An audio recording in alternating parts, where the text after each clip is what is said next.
Hey, yo, what's up, everybody? Beautiful people. Welcome to another episode of Ta1k podcast. On this podcast, we spell talk with the one instead of an L because on this podcast, we always keep it 100. All right, let's get into it today.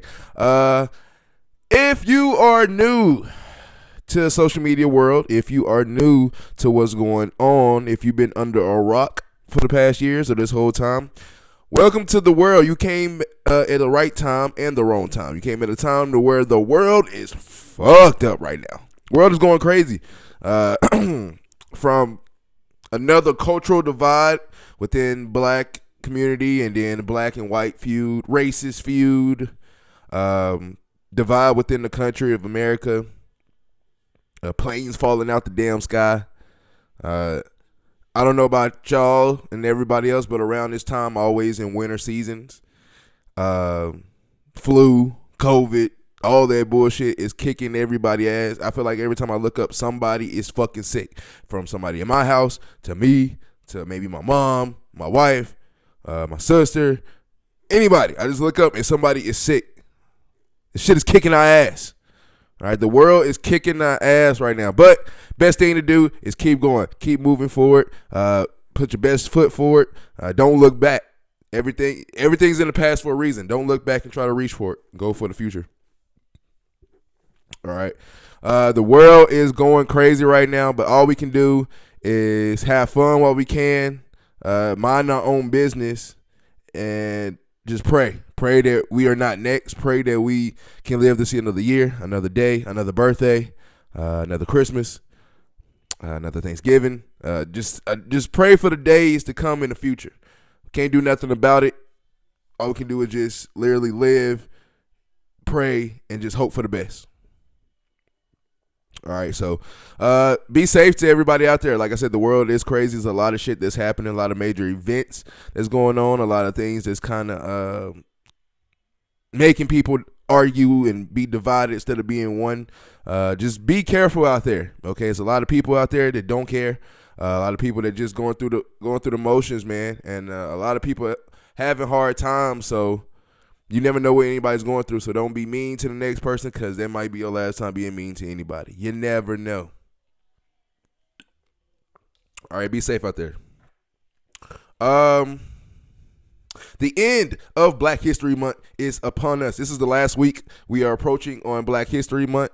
Black History Month is always February is always a good month. You got Valentine's Day. That's when the Super Bowl happens. That's when the All-Star Game happens. That's when a lot of cracking down on basketball happens because it's coming to playoff time.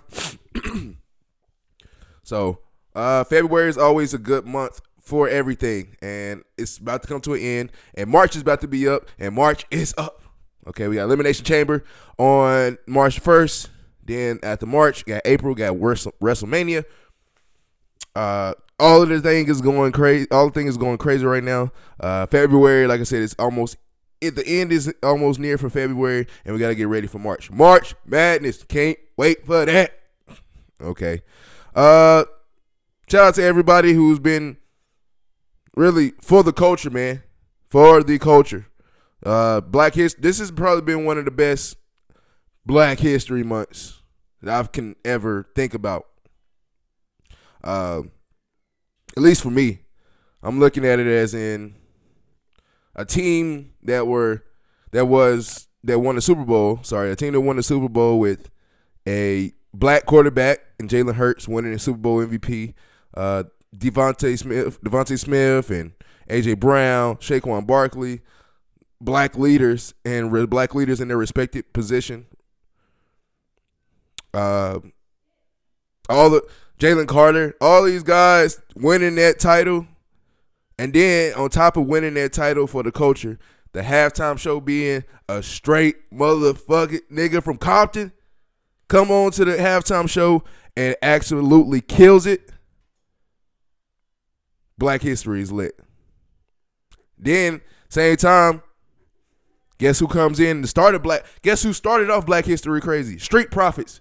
WWE came in on February 1st at Royal Rumble, causing havoc, saying we are back. Black people. Black dog, my black boys. Black is killing it right now. Black is beautiful, always been beautiful. But Black on Black History Month is absolutely tearing it up. Tearing it up. Tearing it up. LeBron looking like he about 25. LeBron should not be playing the way he's playing. LeBron, okay, can we all remember that LeBron James Sr. is 40 years old. 40. I'm about to be 30, okay? And I still, to this day, can't dunk. I've never been really that athletic. I can't jump high, but I'm strong enough to hold my weight. But I was never high jumping. I was never super fast. I was never athletic. This motherfucker still is dunking on motherfuckers at 40 years old. Black don't crack. Black is beautiful. Black is going crazy. Dark paths. Dark.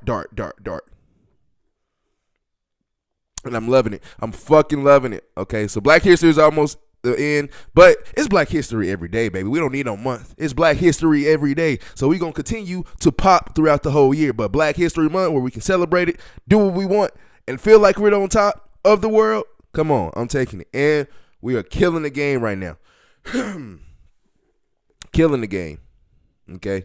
Like I said, first day of Black History Month, February 1st, Royal Rumble. Street Profits came in and are causing havoc. Street Profits actually came on last night on SmackDown, causing more havoc.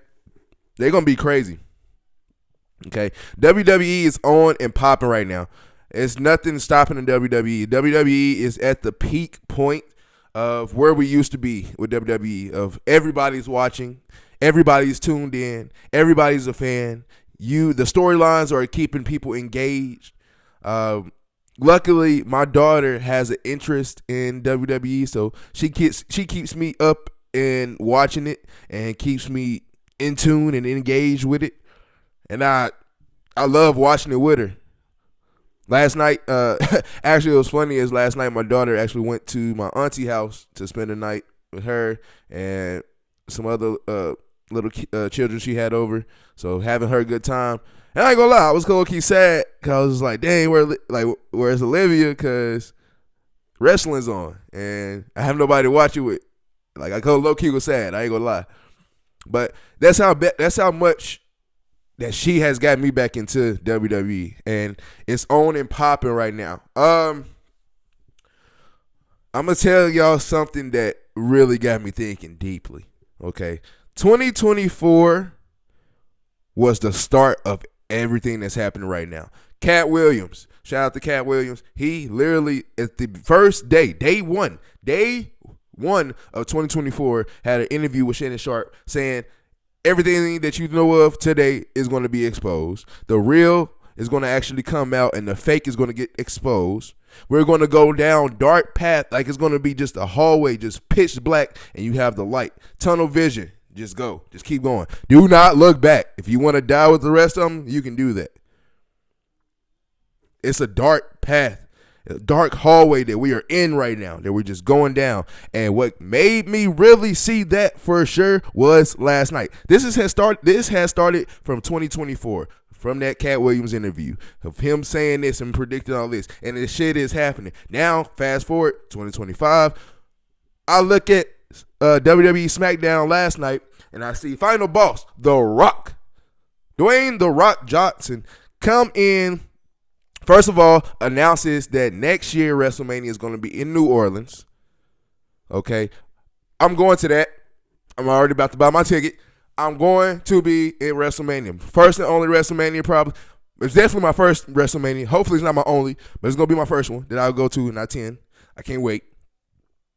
Going to be there. But also, The Rock came and basically asked Cody Rhodes to be his champion.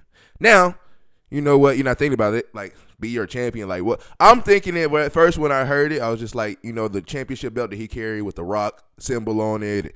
I'm thinking that's what he wants. And he want to create that as a champion. And he's asking Cody Rhodes. Makes sense. Cool. I was with it. Until towards the end where he was like, yeah, so I'm doing all this because I want that. pointing at him, but he had his championship right here. So he was like, so you want all this for my championship? And The Rock was like, no, forget that championship. I want this. I want your soul. Asking for his soul on live television. Now, I get it. It's WWE. It's entertainment. Even then, you can have your argument. It's arguments that you can have both ways. Believing in the Illuminati, believing in selling your soul, believing in all that, or whatever it is. You can believe. You don't have to believe. It's up to you. I don't give a fuck if you want me to be honest. But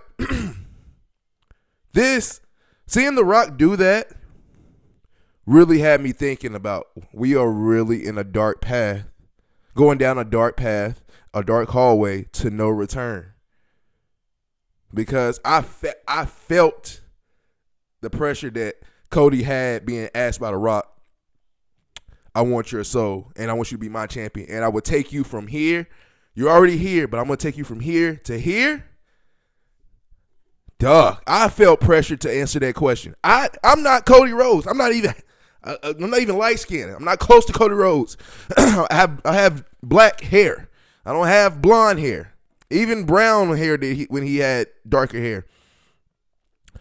I felt pressured from The Rock, making it seem like he asked me that question. And I feel like this is going to pop off as one of the best things to happen for not only WWE, but for the world. Right now, the whole world is watching WWE.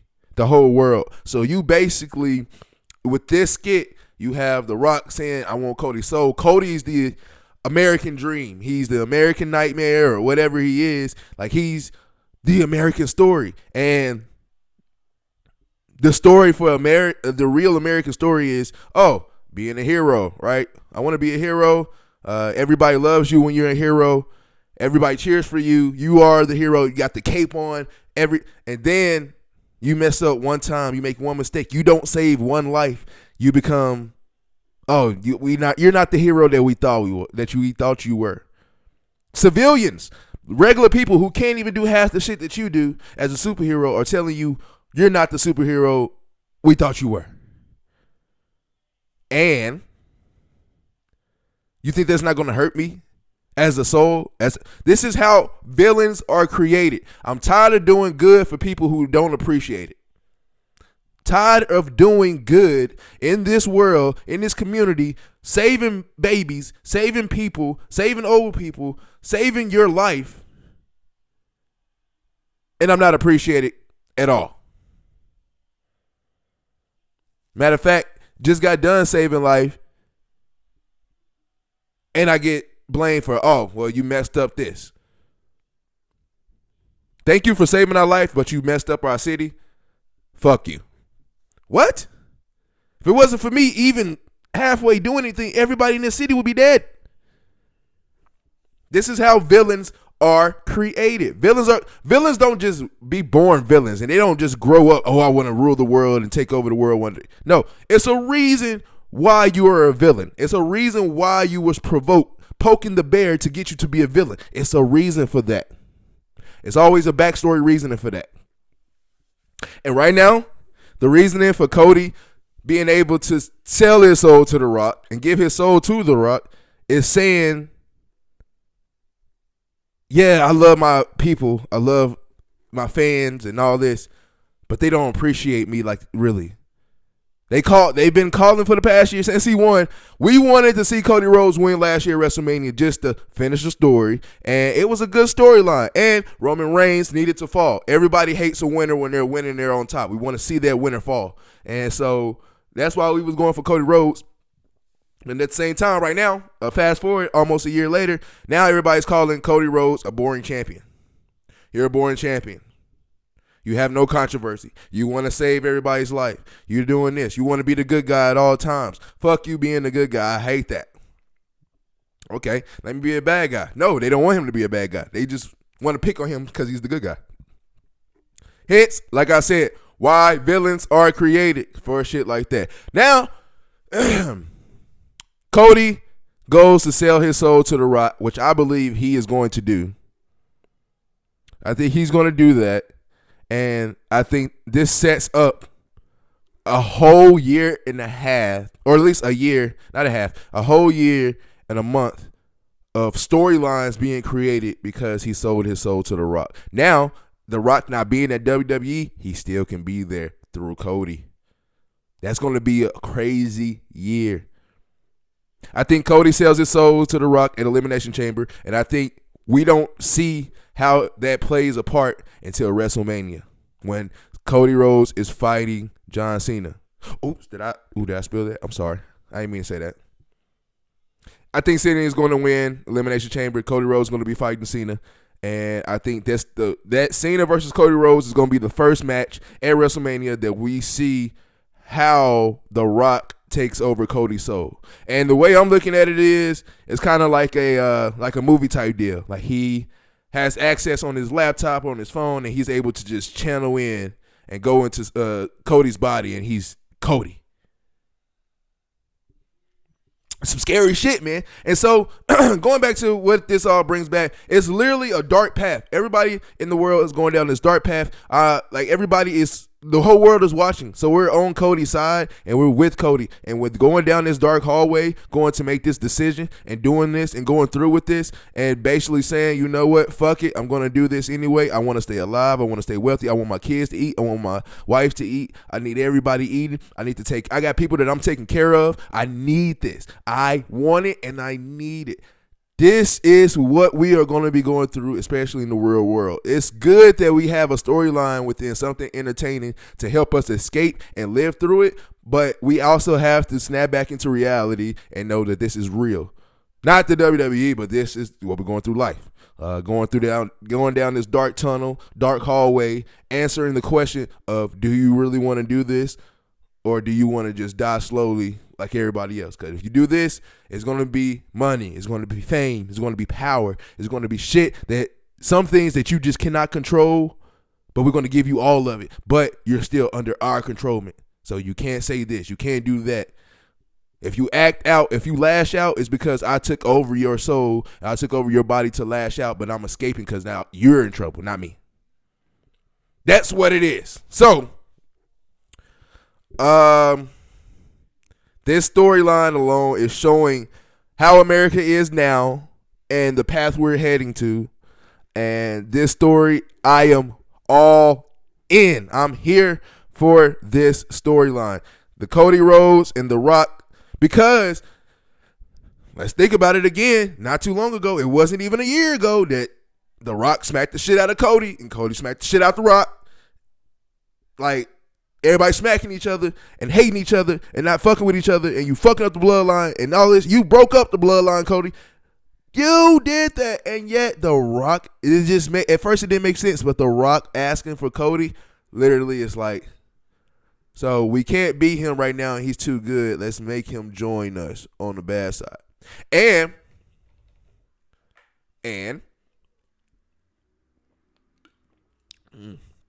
let's talk about the bloodline being corrupt. Right now, I think Jacob Fatu is right now better. Not than Roman, but better than Solo. Better than most of the guys except Roman. I think he is better than Jimmy. I would say he's a better athlete than Jay. Jay just has a better following. And he pleases the crowd. But Jacob is not too fucking far. So with that monster coming in and he's helping protect his family, I think Cody Rhodes, or The Rock taking over Cody Rhodes' soul and body, goes at the bloodline. And he's tearing them to shreds. Him and The Rock tearing them to shreds. It's going to force the bloodline to be like, all right, we need to pick somebody as a leader. Now you can pick Roman Reigns again, you can pick Jacob Fatu, or you can pick Solo. But it's going to force them to pick somebody to take down these two motherfuckers. I think right now, just looking at it, I'm so excited. Cody's heel turn for this next year is about to be the biggest storyline of WWE right now for the 2020s. the biggest storyline. And we had Roman Reigns. And we had even The Rock coming back in wrestling. The Undertaker coming back in wrestling. The Hardy Boys coming back in wrestling. Chris Jericho doing his thing on and off of WWE or AEW. You know what I'm saying? Everything is falling into place. But this is something we did not see. When Cody Rhodes won the WrestleMania main event last year, we didn't see you. You can pay anybody amount of money to say, "Oh, he's going to have this title for a year, and he's not going to turn heel. He's going to be good for a couple of years. He's going to be the guy." I would have never thought that Cody really would turn heel less than a year of being champion, but he is. He's about to.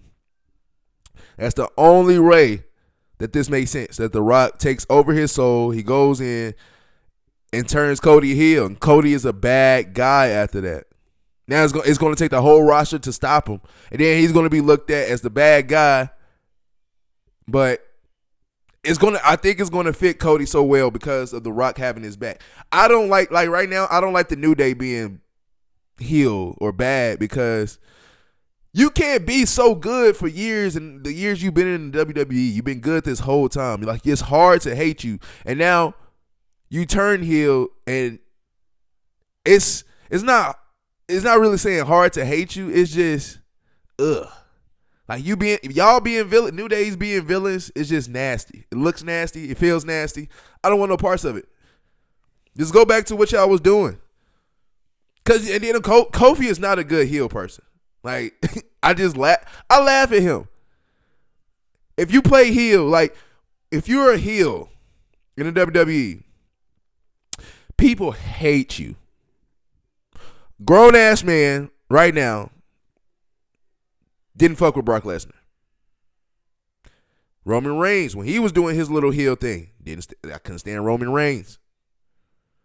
The Rock right now doing he's about to lash out, do his. I love The Rock, but he's easy to fear.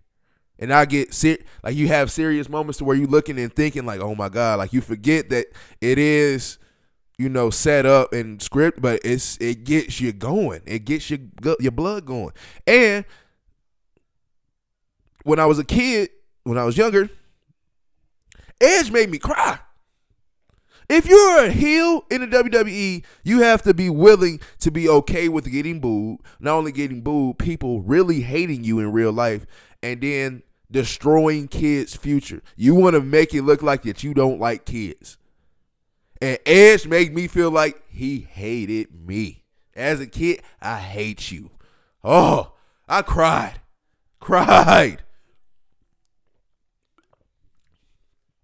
Only 2 times that I can remember. Only 2 times in my life is where I cried watching WWE, and that was because Edge, the way his heel turn was, anytime he was bullshitting over Jeff Hardy, I was mad. John Cena, mad. Like, Edge pissed me off. Cried.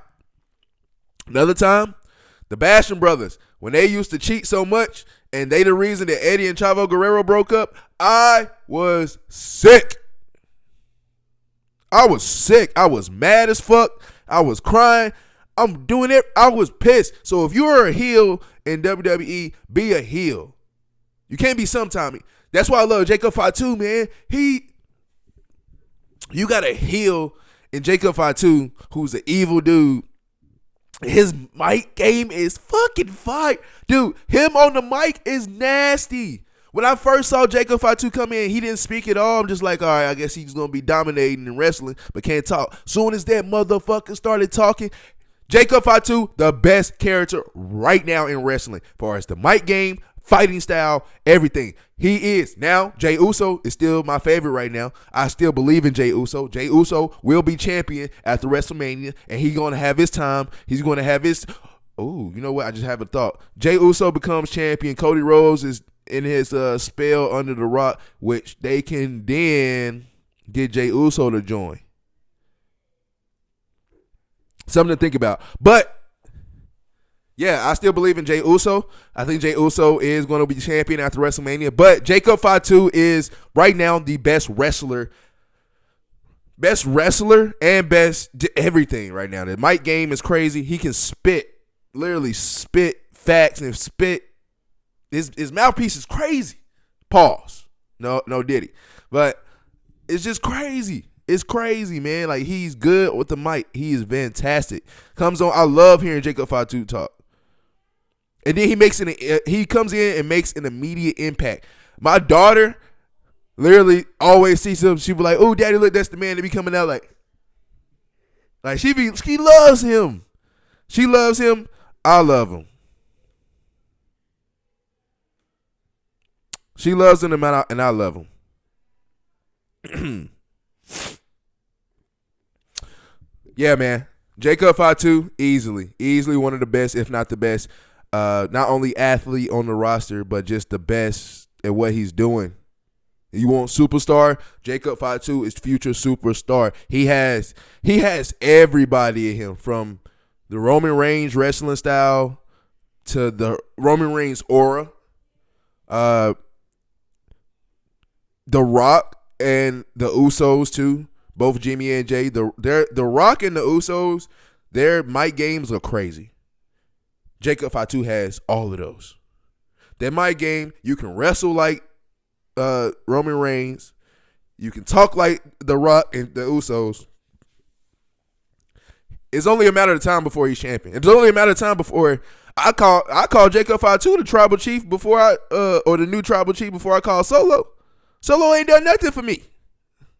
Jacob is a bad guy who I love.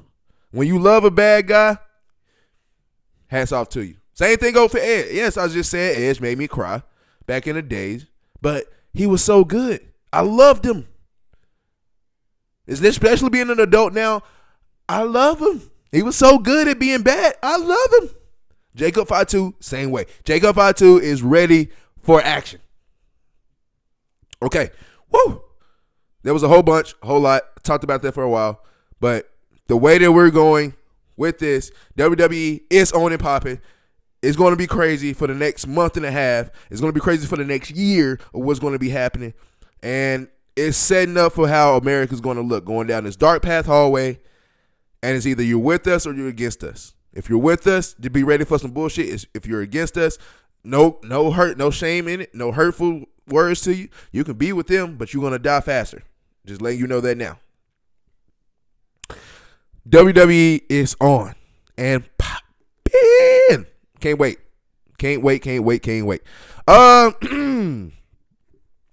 So, with all that, March Madness is near. March Madness, we're almost close to the tournament. I said it last week, the SEC tournament, I am very happy for. Very happy for a lot of the tournaments. If I'm not mistaken, if it's Houston Big 12 tournament is going to be crazy. That one's going to be a nasty one. ACC tournament, Houston. Is the ACC? No, not ACC. It's the American Conference. Because I think they're Houston and Memphis are in the same conference, the American Conference. The American Conference is what I would look out for. Definitely between Memphis and definitely between Houston. It's been between those two teams the past 2 years. Memphis actually has been having Houston's number. But I think Houston is in the Big 12 anyway, right? If I'm not mistaken. I got to look these up. All the people that change conference is fucking me up. I'm not going to lie to you.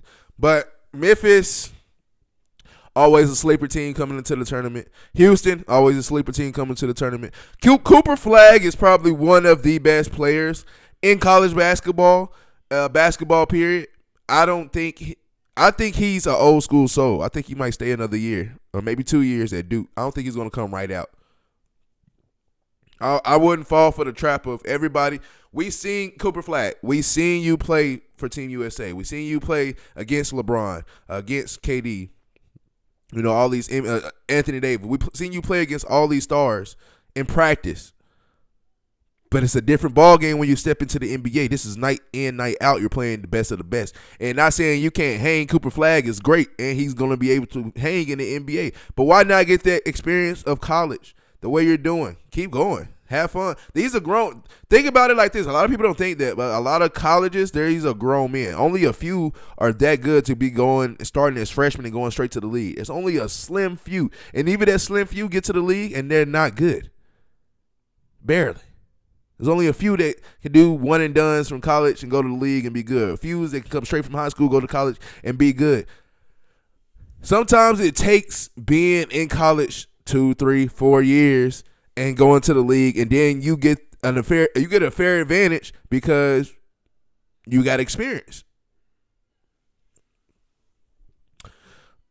So Cooper Flagg is one of, if not the best player in the country right now in basketball, but I would not be surprised if he stays at Duke a little bit longer. He should. I don't see why not. Kansas always watch out for Kansas. All the blue bloods, Duke, Kansas, Kentucky. They're not a blue blood, but they're in the mix of Michigan State. Anytime a Tom Izzo team is in the tournament, I put Michigan State. Every year I make a bracket, I make one bracket where I have Michigan State going all the way. Michigan State, Tom Izzo and Michigan State, I never, in my lifetime, never count them out. I don't care who they got on their team. They have a chance of winning it all. With Ever Ross, he puts out product on the court. He puts product on the court, and they be good product. They be good, great product. So, UCLA, good team. They should be all right. They're not as good as they were maybe years ago, but they're still in the mix.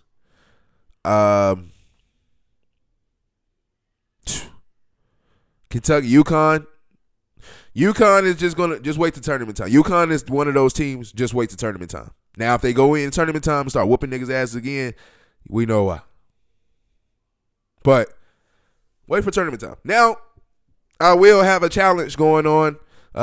March Madness. Send in your brackets. Send in who you think is going to win the national championship. I might have prizes. I might have merch going out to the winners who were close to picking the national championship winner, or if you did pick the actual national championship winner. And Final Four, if you got all 4 teams that are going to the Final Four straight, I might have some merch for you. I might have a prize. If you get the Final Four plus all teams in the Final Four and you pick the right champion, I would have maybe a gift card waiting for you. All right, we got some stuff that we're going to do throughout the episode or throughout the month, throughout the days. Episode 50 is coming up. This is episode 42 right now. But episode 50 will be here sooner than you know it, okay? We got 8 more episodes after this one to do, and it's going to be fun. Okay.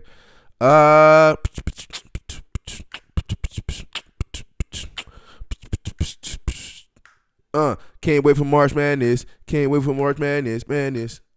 Can't wait for March Madness. Can't wait for March Madness. Madness. March Madness. March Madness. Yeah, man. It's a good time to be alive. It's the best time of the year. End of football season. Basketball is heating up. March Madness is coming. All the tournament games. I love the first and second round of the tournament games because literally anytime, every day, you turn on the TV, somebody's playing, and that's my favorite part. Then April comes, and then April, not only do we have WrestleMania, but then throughout the whole month, it's the first and second round of the NBA playoffs, and then guess what? It is really games every day. I love it. I love this time of the year for basketball because that's what you start to get in tune, and you start to really get in tune with it and see what it's for. All the people coming out, being great, doing what they need to do. So yeah, basketball is here, and I'm happy for it. Playoff time is almost here. Last weekend we had the All-Star game, All-Star festivities. Mac McClung, congratulations to Mac McClung. Winning the dunk contest. Congratulations to who was it that won the 3-point? Tyler Hero. Congratulations to Tyler Hero. Dude, that was one thing I would say. It was a good weekend for the festivities. The All-Star game was trash, though. The All-Star game was absolutely, completely motherfucking trash. And then when I say trash, it was trash. Very trash. No disrespect to Shaq, Kenny, Ernie, Charles Barkley, or Kevin Hart. When I'm watching the All-Star game, I want to watch players play. The best of the best players play. I thought it was too much going on. Too much prizes, too much talking. Kevin Hart doing a lot of jokes. I love Kevin Hart. I think he's hilarious. He's funny. I love watching his comedy specials, but this is basketball. This is not a Kevin Hart comedy special. This is not inside the NBA special. This is supposed to be a NBA All-Star game, and we got robbed of that for this new format. That wasn't really that good. It was not that good at all. So my thing is, and then shout out to hockey. The Four Nations, that was phenomenal. Okay, instead of an All-Star game, they did the Four Nations, which you have enough foreign players in that hockey sport that you can do that. Now, what I like to say as well is you can do U.S. players versus foreign players as an all-star thing. That would be okay. Go back to East versus West if you want. Just make it a time game. 4 quarters, 12 minutes. No target score. Leave the target score for the basketball tournament. Like, just because it looked like a good idea, everybody can't copy that idea. And I'm getting tired of everybody trying to do that. You try to take people's ideas, put it into your idea and the way you live, and it's like, bro, it might not work for you. It works for them, but it might not work for you. So leave the target score alone. It was a good while lasted, but it's gone. It's done. It's over. Leave the target score alone. 4 quarters, 12 minutes. You can do East versus West, or you can do foreign players versus U.S. players. I think foreign players versus U.S. players might be a little bit more interesting, but if you can do the Four Nations thing, that would be cool as well. Now, for the people who are trying to compare it, yes, the Four Nations hockey gig was better, 10 times better this year than the past 5 All-Star games of the NBA. I give y'all that. One thing about it, and I see a lot of people talking about it, giving their 2 cents, but this is what I say, and I agree with this take.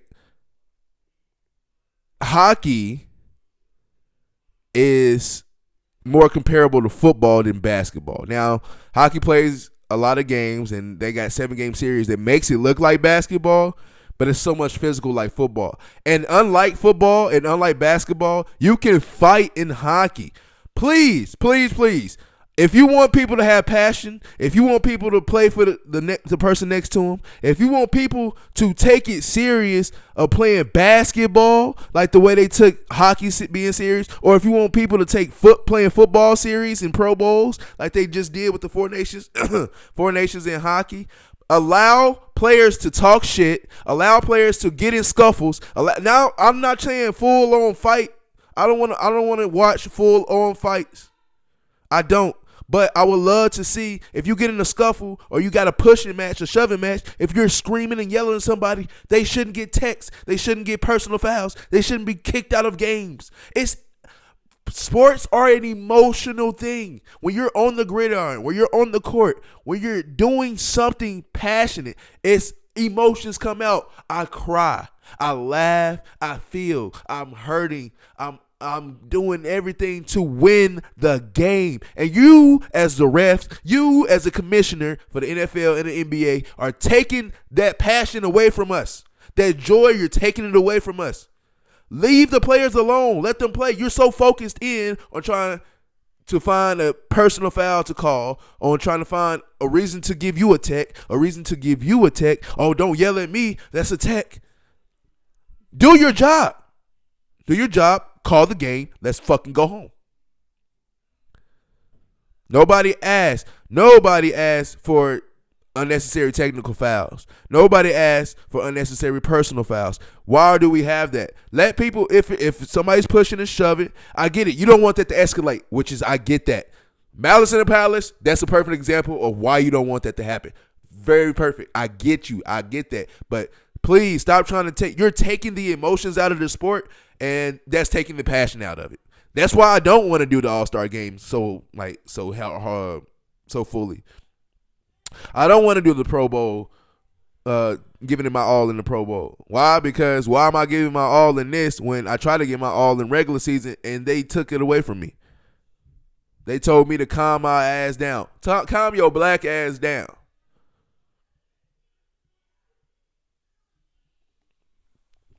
Calling it like it is, calling it like I see it. I'm a guy that don't see race at all. I don't see color. I see you as a person, but I'm not stupid, and I can see what's going on. This is the reason why they don't want us to argue and fight in football and basketball, because you got more black players. So you don't want these black players on national television fighting. That's not what we do here. But the hockey players they set up fights as an announcer in hockey and as a referee in hockey. Not only do you need, for the referee you need to learn how to skate as well, but for the announcer and the referee in hockey, you have to learn how to know the rules of first hockey and boxing. You have to know how to look for both, because you can run a fade with somebody and they be sitting there watching you running a fade, and you hear the announcer, oh, right hook, left hook, oh, he goes up with an uppercut. How can you go from calling hockey to calling a boxing match, and that's legal? But the moment that somebody got dunked on and they didn't like it, they pushed, you trying to give techs out. That's bullshit. That's bullshit. Bullshit. That's bullshit. And I hate it. So, All-Star game was trash. If you want to be like the Four Nations, referees, commissioners, please get together. Let them play. Let them have emotions. Let them emotions come out a little bit. You want us to play harder? Let them come out. Let them emotions come out and let them play. Let them boys play. Everybody, the players are going to complain about foul calls anyway. The fans are going to complain about foul calls. It's a foul call on every play in the NBA. It's a penalty on every play in the NFL, but it don't get called every time, or the game will be 5 hours instead of 3 hours. Every game. So let them play. Let them complain. All right, you didn't get this one. Go. Let them complain. Let them do what they want to do. But I'm going to tell y'all straight up, All-Star game is trash. All-Star game was trash. All-Star game will forever be trash until we figure out something to do. And something to do, like I said, the Four Nations thing was great. But like I said, we can't argue in basketball. We can't fight and argue in football and basketball. They already don't want us to do that. And by us, they don't want us to do that. And so, all in all, we need to change something. We need passion we need passion put back into our sport. Our sports with the S. Everybody else has a chance to be passionate and emotional and do what they want to do, but the moment we try to, we got to be told to calm down. No, you want to have good ratings? Let us unleash the beast. I'm tired of keeping it tame. We are tired of keeping it tame. Like I said earlier, we are sick and tired of being the American heroes, and we got to sit down and shut up. Tired of that. And then everybody going to talk shit. You know what? I'm tired of working, saving people's lives, and I get no appreciation. I get no reward for it. Villains are created. This is what happens. All right. A couple of things tonight.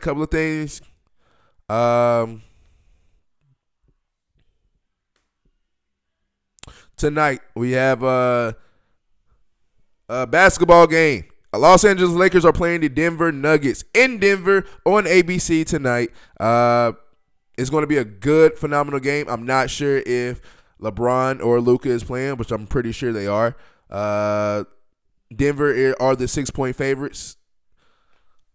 It's going to be a good game. I would love this. I can't wait to see Russell Westbrook versus the Lakers. That's going to be something to watch. They already struggled to beat the Nuggets with Anthony Davis. So with no big man at all, you're going to struggle even harder. But luckily, you got LeBron, who's, I don't know what happened in the past couple of years. He has become a crazy three-point shooter. Don't connect, money. I seen him in person, money. Austin Reeves, money. Luka, one-on-one, money. So, I think Denver's going to win this game, but I think LA is going to put up a fight, though. Get ready to watch that tonight. Also tonight, we have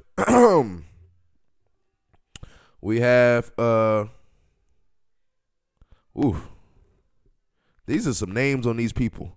Saudi Arabia boxing match that's going to happen. I think that's happening now, if I'm not mistaken. It's a title fight.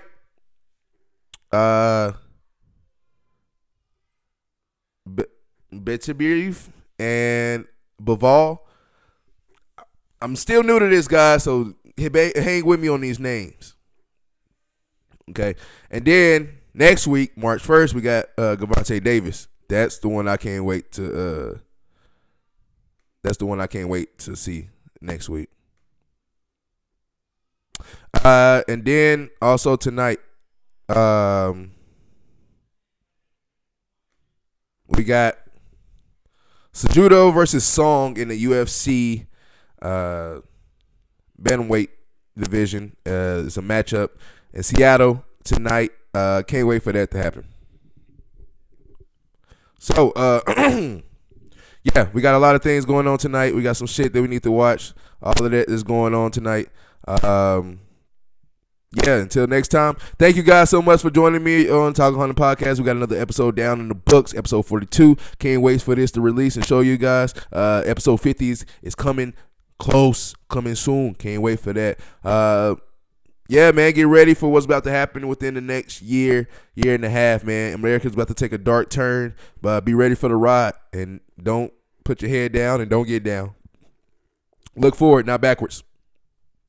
Till next time, y'all know who I am. It's your boy Zay for Life, and Zay for Life is out.